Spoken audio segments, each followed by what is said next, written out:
Hello, and welcome to EPR with your favorite environmental nerds, Nic and Laura. On today's episode, we give our shout outs. Nic and I discuss the challenges facing the West during the extreme drought. We interview Ed Kertis, the Chief Operating Officer of the Hawaiian Native Corporation, the parent company of Dawson, about working for the Army Corps, the transition from Corps to civilian work, and being a Parrot Head. And finally, on this day in science, 1998, an international team of scientists led by Ryuzo Yuganamichiachi, Yana Kimihachi, of the University of Hawaii announced they had accomplished the first reproducible cloning of a mammal from adult cells to produce 3 generations of cloned mice, more than 50 identical sisters in all. The cloning technique was said to be more reliable than one used to create the dolly sheep. Their Honolulu technique afforded the researchers greater ability to manipulate the adult donor nucleus. Credit, as always, to Today in Science. That's todayinsci.com. Please be sure to subscribe, rate, and review. Hit that music.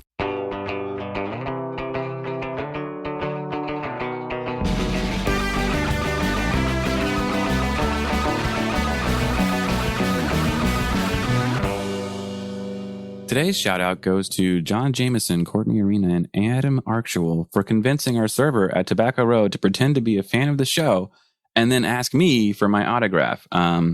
It totally worked, by the way. And I was like, who is this crazy person saying that she knows me? Why does she want my autograph so badly? Please go away. But yeah, I ran into them and I thought that was pretty fun. So yeah, kudos to you guys for doing that. Please don't ever prank me again, though. Apparently, I'm gullible enough to believe it. So EPR punked coming soon. Yeah, it was pretty fun.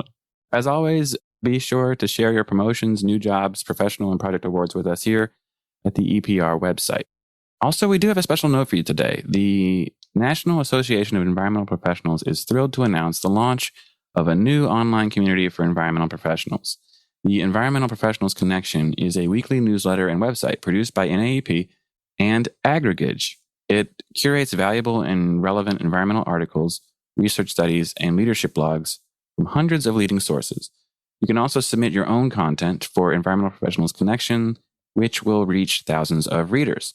Our own little podcast may even show up there soon. So check it out. I think you guys are really going to enjoy it. And we'll try to highlight a few things here and there from it as well. So really cool resource. Really, really glad that NAEP is doing that. And then one more shout out for you. Just again, don't forget to register for NAEP's upcoming webinar, the NEPA case law update on July 27th. It's going to be pretty good. And you guys, we always really enjoy hearing that update. So head on over to naep.org/webinars-new for more information. And if you would like to sponsor a future episode, head on over to environmentalprofessionalsradio.com and check out our sponsor form for details. Let's get to our segment. Yeah, gosh, water quality in the West, by the way, is like crazy right now. It is so crazy. It's crazy bad. Like the Lake Mead, which is the Hoover Dam, is the lowest I think it's ever been. Like Colorado River is not recharging for the first time ever. It's not recharging this year. And like, that's not going to get better. Like, it's not. That's really scary. Yeah. And so the rights to the Colorado River for Arizona, and they haven't been cut yet, but they're going to be cut back. Like, if this keeps happening, they're going to be the first to lose it because they're basically farther away than every other place that uses it. Mm-hmm. So yeah, it is not a good situation. There's a really big challenge out there. And that's another difference from where I am right now, which is just raining all the freaking time. When people move out west and, California has water shortages, you are not allowed to water your lawn in certain areas because water is a sacred resource there. Whereas here it's kind of like, why would I water my lawn? And this guy's doing it for me every day. You know what I mean? And that's totally confusing to people. We actually have, I turned it off because I'm just not this person, but like the people who owned our house previously have like an underground, like a filtration system for their front yard to make it more lush and more green. And I can't do that because it basically runs all the time. And it's just a completely different mentality. Yeah. And, people don't understand, like, the water table is the water table. And as sea level rise, the water table goes down as we use it. It's not like it just is a continuous or instantly rechargeable system. I know. Maybe it could take a long time. Like it will circulate, but general populace doesn't really get that. You turn on the water and there it is. And there it is. And it's always been there. Why would it not? Expect it. I know, but so the Colorado is a really interesting one because it's one of the most dammed rivers, I guess, figuratively and literally at this point in the country. But it's also one that has historically recharged very, very rapidly, very well every year because of snowfall and the snow melting. But now we're getting less snowfall and more use. And so we've now hit the point where we're getting so much, people are using so much of it. And it's just, we're also getting less recharge. It's now reversed. So it didn't recharge. And that's kind of wild. And then you should see pictures of it. Fires out. Yes, I know, which is also a really big problem down there. And then, it's not just out there. Florida, one of my friends just posted a project they were working on in Florida and this really interesting landscape of this lake that has just disappeared. Oh my God. The water underneath it's gone. Really? And, so, it doesn't matter how much it rains from the sky. That's not a direct relation to the water table. Right. That's correct. Yeah. So that too is an illusion. Yeah. I mean, like I said, the desert, when it rains there, it's a monsoon, but the water doesn't stay there. It basically shoots across the whole desert until it finds an actual water body and goes into it. But it doesn't stay in the desert. It just runs right through it. Yeah. It's, you're right. The recharge comes from lots of different places and there's lots of different ways that we can kind of, not understand that and end up doing damage or end up reducing its ability to recharge. This is why we need lots of young, smart, caring engineers, all you young people out there to help solve some of these problems that created for ourselves. And we need some serious innovative solutions. 100%. And it's going to be really interesting. I mean, what is it? Necessity drives invention or whatever the phrase is. And we're going to get a lot of incredible ideas about conserving water that are going to come from the American West. It's true because they're going to have to do it. They don't have a choice. And it'll be really interesting to see how that plays out over the years. Yeah. I would bet they could steal some cues. It seems counterintuitive, but going over to Africa and the Sahara and figuring out what have they been doing for centuries? Yeah. Yeah. Taking the old systems and making them new. All right. Yeah. I mean, but we're in a global world now, and it'll be really neat to see how that all plays out. And like you say, it's definitely not just California and Arizona that are having to deal with this. It's all over the world. But yeah. Thirsty. So cool. Now that we're thirsty, let's get to our interview. Hey there, listeners. We are back in the EPR studio today. And today we are joined by Ed Kertis, who spent over 28 years working for the Army Corps and has since served as the first executive director of the Hawaii Native Corporation, HNC. It's a nonprofit corporation founded in February of 2004 and controlled entirely by Native Hawaiians. The HNC is officially recognized as a Native Hawaiian organization, NHO 8A, and is the parent corporation of Dawson Companies. Ed, thank you so much for being here today. I'm excited to learn more about you. Well, thanks for having me. Can you just start off by telling us a little bit about yourself? You have a bachelor's degree in biology, a master's degree in environmental engineering services, and a decorated military career. So what drew you into environmental work in the Army Corps? Gosh, I think I became an environmentalist when I was 4 years old or so. And I opened a piece of gum, the old Wrigley's, with the aluminum foil that you could. Yeah. And I threw it on the ground and my mom picked it up and said, no, we don't do that. We put it in our pocket. And when we find a garbage can later, we throw it out later. Yeah. Kind of the pack it in, pack it out mentality, right? Right. In the early 60s. And so, that struck with me. And then I grew up as a surfer, started in the 70s. I've been surfing for, 45 years. Nice. And when you're an ocean person, surfing and scuba diving, and my wife and I were competitive swimmers our whole lives, and we still swim, you have a connection with the ocean. Yeah. And you're always in it. And so studied biology. I had intended to try to go to be a dentist. And after about one semester of college, I realized that wasn't going to be my dream. But it did take a lot of environmental and outdoorsy type courses in getting my degree. Then I joined the Army. That's a whole separate story that we might not have time for. And I ended up in the Army Corps of Engineers, the branch. So the Army Corps is kind of unusual, really worldwide, is that its engineers are a branch of the Army, guys that blow things up and put in minefields and build buildings and stuff like that. And it's also a federal agency that regulates our waterways and supports all military services with construction of big things like hospitals and barracks and stuff like that. So around my 7th or 8th year, my first couple of year assignments, I was a paratrooper and, all that's good stuff. And then my personnel people send me a letter saying, you're going to go to grad school and you are going to study environmental engineering. Oh. And so I got my degree in environmental engineering, and then you're going to go off to the Army Corps of Engineers. And so it's the Army where we protect democracy. We don't practice it. So you don't have a choice. Right. When you get that letter, it tells you what your degree will be. Yes. You will go study this. And so I didn't have a choice. Luckily for me, it was where my passion was. So it all worked out. Yeah. Went and got my degree in environmental engineering sciences at University of Florida and went off to Portland, Oregon, to the Portland district, where I served as an environmental staff officer, doing a couple different things, but working with salmon. Portland and the Northwest is big with the fish issues. So I got to learn a lot about fish, got to learn a lot about Superfund and hazardous waste sites and HTRW, and then moved on and on and on and on. And just throughout my Army Corps career, back and forth between the real Army and the Army Corps, the agency, no matter where you are in the Corps, you're touched by an environmental issue of some sort. Right. Well, thanks. I appreciate the description of the difference between the two, the Army itself and the Army Corps for sure. And you have done a lot of, as you just said, a lot of different things and have advanced quite a bit. Your last assignment with the Corps was as the deputy commander of the Transatlantic Division in Kabul, supervising $12 billion in construction in support of the coalition and Afghan forces. Can you tell us a little bit about that and what it was like managing such a large project?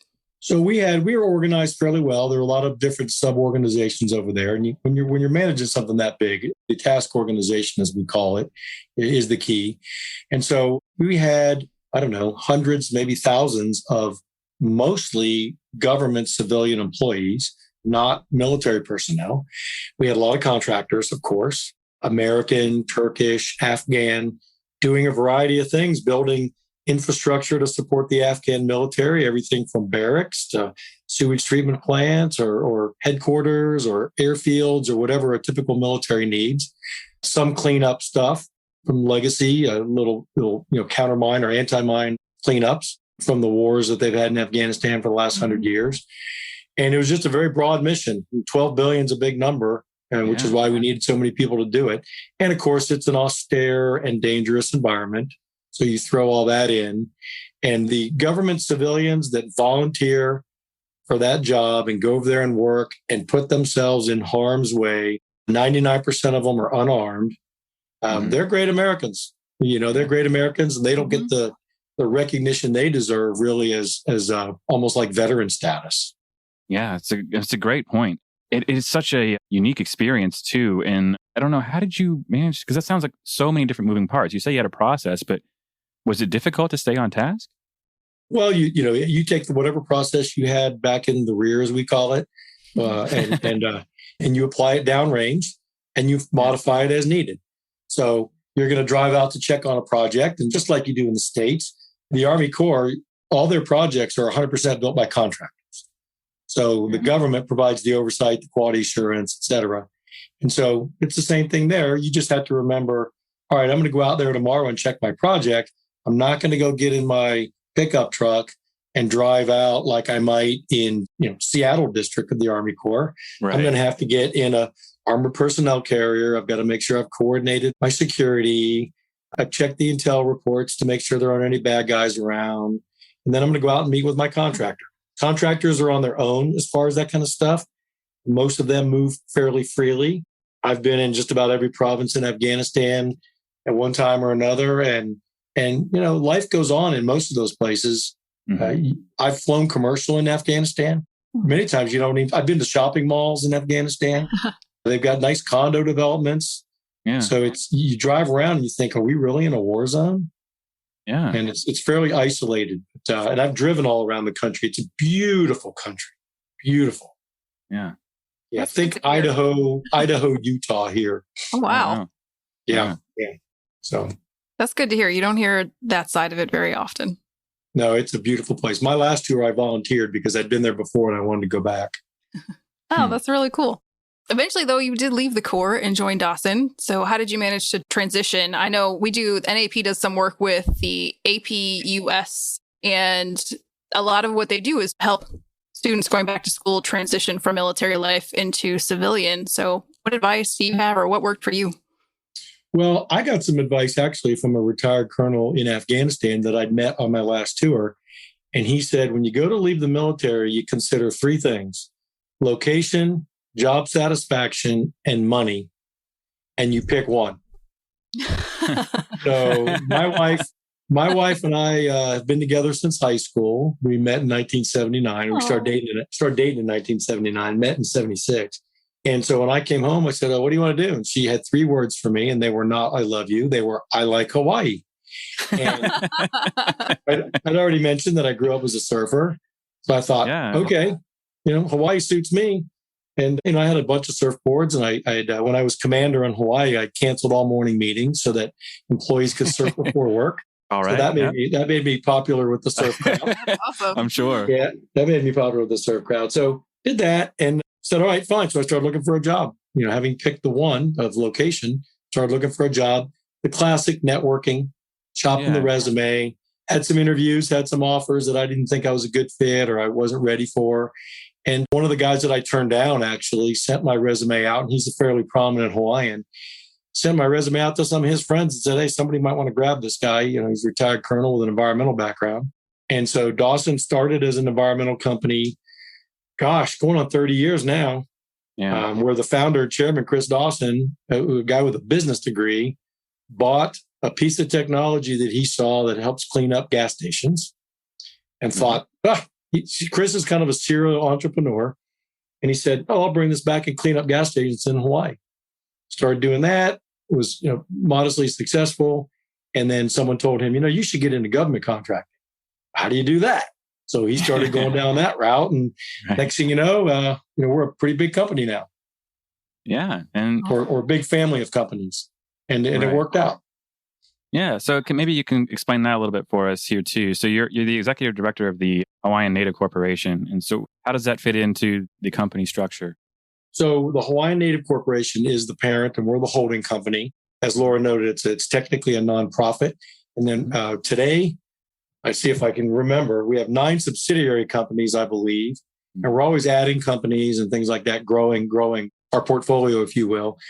And Dawson went from environmental to getting into construction, and then bought some other environmental companies and got into UXO removal, unexploded ordnance, and old bombs and stuff, which is part of our environmental portfolio. Mm-hmm. Then got into operations and maintenance stuff, taking care of people's facilities. Got into IT, cyber type things. Started getting into classified contracts that needed security clearances. We built our what we call professional technical services, is traditionally where the government is buying labor. They want to augment their workforce. That's been a big part of our growth. We've done UAV stuff. Goodness gracious, I know I'm probably leaving stuff out. Now we're getting into foreign military sales where we're working overseas for the U.S. government supporting foreign militaries. Yeah. And it's just grown and grown and grown. And as long as we can keep adding good people and not outkick our coverage, as they say in football, and keep our systems growing, the company can grow fairly well. Yeah. Well, yeah. We like to, it is a Hawaiian company controlled by Hawaiians. And we do like to try to keep that Hawaiian flavor. I don't know, Nic, if you saw the newsletter that went out this week or last week, talking about aloha aina. And, that's kind of the Hawaiian version of environmentalism. Aloha aina or loving the earth or loving your mother earth, things like that. So it's neat working for a Hawaiian company and having lived in Hawaii longer than I've lived any place, actually, and seeing employees from the mainland that have never been to Hawaii, but they start emails with aloha, which is aloha kind of means everything. It's a greeting. It's a farewell. It's a love. It's all that good stuff. And they'll end with mahalo, which is thank you. And so you kind of get that Hawaiian feel throughout the company and teach people. Right. We're very laid back. Our corporate shirts are Hawaiian shirts, what we call aloha shirts. Right. I'm not wearing one today. But when I left the company the first time, I pulled this down here, I actually named my company Aloha Sailing Key West. Yeah, which is great. You can see one of my paddles in the background. That's an award. Oh, yeah. Oh, cool. So we give the paddle as an award to groups or individuals because in outrigger canoe racing, which there's a lot of in Hawaii for obvious reasons, it's not the crew that's the biggest or the strongest. It's the ones that are trained to paddle the best in unison as a team. Yes. So the paddle represents working together as a team to accomplish your goals. And it's really a great symbol of that. Yeah. Yeah. And that's great. And you've mentioned like that, you've traveled around the world, right? You've been to all kinds of places. And there are many places people would never consider visiting. I think that's fair to say. Do you have any lasting impressions of your time traveling the world? I lived in Honduras and I lived in El Salvador. And Honduras is, I guess, classified as technically the second poorest country in our hemisphere after Haiti. Right. But I loved it. If someone tapped me on the shoulder tomorrow and said, you got to move back to Honduras for the rest of your life, I'd go in a heartbeat. Yeah. There's no surfing there, but there's good ocean and good sailing and diving in Honduras. It's like any place else. It's a developing nation still. Within 2 miles of my house, I would say, there was a BMW dealership, there was a Burger King, Pizza Hut, McDonald's, shopping mall, things like that. Same in El Salvador. I lived there right after the Civil War officially ended, and beautiful country, beautiful beaches, a lot of good surf in El Salvador. But, it spans the economic spectrum with regard to the very wealthy to the dirt poor. So it's emotionally difficult, no matter what country you're in, to see people living in austere conditions. Yeah. And one way you deal with that mentally is to kind of remind yourself, you know what? In 1860, most Americans probably lived like that, hauling water in a bucket or using an outhouse. And so these are developing countries. And one of the things we can do, one of the things the Army Corps does as part of its projects is help them with infrastructure, help build them so you can lift them economically and bring people up on Maslow's hierarchy of needs. That's great. It sounds like really great experiences. We also take time to speak to our guests about their time in the field. So it's time for Field Notes, where we ask you about all your memorable experiences in the field, something funny, something scary. Are there any stories that stick out for you from your field work? Man. Yeah. I know you've got at least a few. He's got, right. To talk about. And they're not, So that was kind of my introduction to the government bureaucracy was working on a battery reclamation Superfund site. And boy, just for the money that we wasted watching this is where I really became more of a small government person. Okay. Because the contractor would put the reclaimed soil. First of all, it's an industrial area. Okay. It's in a port area. And they would put everything through the system, run it through, and out the end of this big device, almost like a cartoon, it would spit these giant blocks of concrete, encapsulating the waste. And then we'd run the TCLP. And if it didn't meet the standard, it would be crushed again and run again. Right. And I just watched this thinking, oh my goodness. And I told somebody there, the best thing to do to this site would be pave it with concrete, turn it into a parking lot, a warehouse or something, and send the rest of this money to the starving children and, fill in the blank. Right. But we just wasted so much money with this TCLP process and parts per million, and probably weren't even into parts per billion by then, back in the day. And you just thought there's got to be a better way. And so that was more of the scary part, was I thought we wasted so much money with overkill for something that wouldn't really marginally benefit human health or the environment. Another, unfortunately, negative experience I had, and if you have a lot of contractors that listen to this, maybe they'll appreciate it, was going out to another Superfund site, and a contractor had been selected, and they showed up, and they were selected on special status, but of course it was a shell company type thing. And these guys show up and they had no idea what they were doing. Chain of custody, sampling, couldn't do any of that, but we're stuck with them because of the government contracting system. So the government employees ended up really doing much of the work. And I thought, well, this is another waste of money because we're getting this contractor in who's not qualified, but they were able to check blocks on paper. And so they got the contract. Now, those 2 lessons I carried forward as I became a district commander and started leading these Corps organizations and trying to fix some of that stuff. So they put you in those assignments as a young officer to try to build your kind of your mental portfolio of experience that you can then come back as a senior commander and try to fix some of that stuff. So I did send you the photo of the billboard. Did you see the billboard that I sent you? Yeah, please do tell us about that. Yeah. So when I went to grad school in my major, so environmental engineering sciences at University of Florida, gosh, there's probably 13 or 14 different majors. And so they all have the same degree. Yeah. But it'll be something on your transcript, something different. So I kind of dual tracked wetlands ecology and solid and hazardous waste management. I completed the requirements for both. And I really consider myself a wetland ecologist first. So we get this report. If you've ever been in coastal Georgia, so Laura, if you drive up Miami to Jacksonville in Florida, you're pretty much going to see coastal development the whole way. There's a few gaps there with some national seashores and things like that. Sure. Coastal Georgia is fairly undeveloped. It's very rural. What you might think of as maybe the Gulf Coast of Florida, north of where you are. Yep. And the state of Georgia is very protective of their fresh and saltwater marshes there on the coast. So we get this report that this guy has filled in 11 acres of marsh to build condos or something illegally. Oh, gosh. So my employees knew what a rabid environmentalist I was, and I would wreak havoc in my building wherever I was commander. Right. You know, I started recycling programs and things like that. And if people didn't want to, I was known to dump garbage out on people's desk if I found a can. Wow. I love that. If I found a can in someone's garbage, I was known to dump the garbage out on their desk. And my lawyers were like, "You can't do that. You're going to get in trouble." I was like, I dare them. You know? So my motto has always been, and my employees in Hawaii put a sign up when I got out of the Army and was working for Dawson.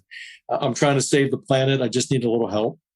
Right. So my chief of regulatory, which is the wetland management guys in the Corps of Engineers, comes to me and he goes, "Colonel, sir, you're not going to believe this. This guy filled in 11 acres of wetland." Now, the enforcement action can be shared between the Corps and the state in Georgia. It's different in every state. Yeah. So I think Georgia was probably going to take the lead. But I told my guys, well, here's what you do. You go meet with them and you tell them, "You guys have made a big mistake. Our colonel is a huge environmentalist. He's a wetland ecologist by training. And he's going to come after you guys and seek a 2-year prison term." Which I think 2 years might have been the max at the time or something like that. And so the next thing you know, they come back and they show the big sign. It says, "Hey, we're going to voluntarily restore this site under the close eye of the Georgia Department of Natural Resources and the U.S. Army Corps of Engineers."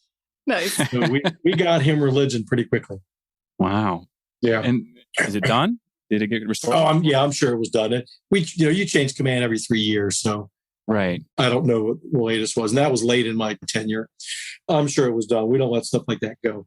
But I tell you, it's hard for the government employees in the Corps, particularly managing the environmental programs, because the Corps has such a bad reputation with regard to that. And I would go out and give speeches. I would go to the Sierra Club or right into the lion's den of people that hated the Corps. One of the first things I did as commander in Savannah District was, because you saw in my bio, I used to be on the board of directors of the Surfrider Foundation. Yeah. I belonged to a number of groups like that. And so when I got to Savannah, told my people, "Hey, let's bring in all the environmental groups for a semi-annual meeting." So we invited all the national and local groups. We had like the Coastal Carolina Coalition or something like that. And I said, "Come on in." And they came into my office. They were all shocked. And I said, "Well, don't be shocked. I'm a member of half your organizations." Right. And, I said, "Let's talk about the issues." And then I would explain to them how government worked, with regard to those programs. Why are you doing this? Yeah. Okay, here's what our employees have to do. This is why we're doing it. This is the way the rules are laid out. And if you don't like it, you have several courses of action. You can sue us because you think we made the bad decision. Or you can go to your congressman and tell them that you want the law changed. Those are all, and I would encourage people to do that. I said, but you got to know that last year we won 100% of our lawsuits. So I've got 14 attorneys. And before we do something, we're pretty sure that we're doing it in accordance with the law. Now, you may not like the law. That's a different story. That's a different story. And I remember calling a environmental justice law firm one time when we were about to issue a permit that I didn't want to issue. Yeah. And I called him and I said, hey, man, can you sue me on this? And he goes, no, because everything you've done is legal. It's a bad law. Mm-hmm. He said, you haven't done anything illegal. I can't sue you. I was like, man, this sucks. So, you look out there, particularly in the Tampa area, when you see all the mass development and we're just destroying the state of Florida, you know what? That's what the American people want. It breaks my heart. This breaks is one of the my heart. Actually, I moved to Syracuse. I can't handle it here emotionally. Yeah. No. And I follow a number of groups on Facebook and I watch people that are complaining about all the McMansions. Then I look at their profile and I go, well, okay, well, you moved here 3 years ago for your McMansion and now you want the development to stop. Yep. Yeah. Exactly. It's that. And then I still see plenty of people who work for the environment, who are environmentalists, who I'm sure they're recycling, but they're buying plastic like there's no tomorrow. Yeah. Don't get me started on that. I mean, you go into a grocery store and you buy an orange that's already been peeled and put in a sealed plastic cup. Are you kidding me? Yeah, it's crazy. And it happens all over. And people buy it. Yeah. Yep. And bottled water? I know that one gets me. I don't. How? You know when we started bottling water? 1984. Really? What did we do before then? Oh, yeah, we had canteens. Yeah. We started bottling water when someone realized they could make money off of it. Yeah. Yeah. Crazy. Yeah. Anyway, right. I think we should move on to our next subject because now that I know you, I completely get it. So, Nic, go ahead. Yeah. Well, you mentioned to us that you're a Parrot Head, right? So, we have to have some time to talk Jimmy Buffett. Oh, yeah. So, is it simply your love of the ocean that drew you to him, or is it more than that? Well, let's see. High school in the 70s. That's when Jimmy's albums started getting huge. So it's kind of that's the music we grew up on. And when you're on the beach and you're listening to that genre is now called trop rock. And, Jimmy's kind of the genesis of that. I listened to some of his old music last week and he was calling it Caribbean rock and other things like that. And they've kind of settled on trop rock. So there's trop rock radio, there's trop rock festivals, trop rock music awards. And he grew up on that. It's that and Southern rock. And I grew up on Leonard Skinner and 38 Special and Molly Hatchet. And, and 38 Special just played here in Key West. And my wife and I went and a front row. And it was just like it was back in the 70s. Nice. Really? That's great. Yeah. Jimmy still travels and tours. And so we travel. We do about 10 shows a year. Yeah. And have you met him yet? I've not met him. I've met like all but one band member, correspond with some on email, and met one of his daughters. And that's it. I've never met Jimmy Buffett. A lot of my friends have. And by all accounts, he is the nicest person in the world. Wow. Yeah. Well, which is great to hear. Yeah. And he says it himself. A lot of these people are rude to fans and stuff. He's like, why would I? I mean, fans make you what you are. Yeah. He thanks his fans all the time. Hey, without you guys, I wouldn't be here. Right. But we have a circle of friends. We've got about 50 friends with whom we travel around the world. And we do the Buffett shows in Paris and in London and in Dublin and all around the U.S. And we all just kind of meet and not necessarily all 50. There may be as few as 3 or 4 at some show, or one show may have 40. And we'll just have a big party with all this extended Parrot Head family. That's nice. Really, that's great. I love it. Yeah. We all stay at each other's homes when we travel, and they come to Key West and visit us, and they stay in our house. Which must be a tough trip for them. Key West is beautiful, so I imagine that's where they all want to meet. Yeah, it doesn't stink here. But I did notice on your bio, you mentioned you were an avid Florida Gators fan, but Ed, I did not see any mention of the Pittsburgh Steelers. So what happened? Oh, so yeah, that's interesting. That's interesting. My entire family is from Pittsburgh. Right. Both grandparents immigrated, one from Germany, one from Hungary. And my grandfather had, I want to say 15 brothers. Oh, wow. And so you see that I have a unique last name. Whenever I in the U.S. traveling and I see somebody with the same last name, I always ask them if they're close to my age, is your grandfather from Pittsburgh? And they always go, yes. How did you know that? And I said, because your grandfather and my grandfather were brothers. Right. And so everyone that I'm related to by blood was born in Pittsburgh. And then my mom and dad moved to Florida and I was born. So I have a family of 5. I have 2 older sisters. And when you're part of that Pittsburgh Steeler diaspora, you never lose it. Nope. You never lose it. Yeah, that's the Steeler story. So I made it back there a year and a half ago for a birthday party for one of our Parrot Head friends. Yeah. Spent a long weekend downtown and did the tours and went to a baseball game. Just kind of brought back the childhood memories of our summer vacations. Yeah, absolutely. So did you get to travel when you were a kid as well? Is it always been? Oh, yeah. Yeah, my parents were my dad was a butcher. My mom was a secretary. And they were just real big on travel. I didn't know butchers got to travel. Travel. Oh, yeah, we traveled. It's been self-employed. Yeah, we traveled. No, he worked for a big grocery firm, but we traveled. Oh, that's awesome. Yep, lots. So, and then of course, being in the military, I've been in 41 countries. Oh, my gosh. Awesome. And unique countries, too, it sounds like. So that's very cool. It's a big world out there. Yeah. And oddly enough, of all the countries I've been to, I've never been to Mexico. Really? And my son's getting ready to move to Mexico in 3 months. And so now I'll finally get to visit Mexico. Cool. Where's he moving? Mexico City. Ooh. Oh, yeah. That's really cool. Ooh, that's awesome. I need to contact Mexico City. Yeah, and it's a short sail from Key West to one of the best marinas in Mexico. And so I could sail down there in a couple of days and then from there fly to Mexico City and visit with him, just leave my boat there.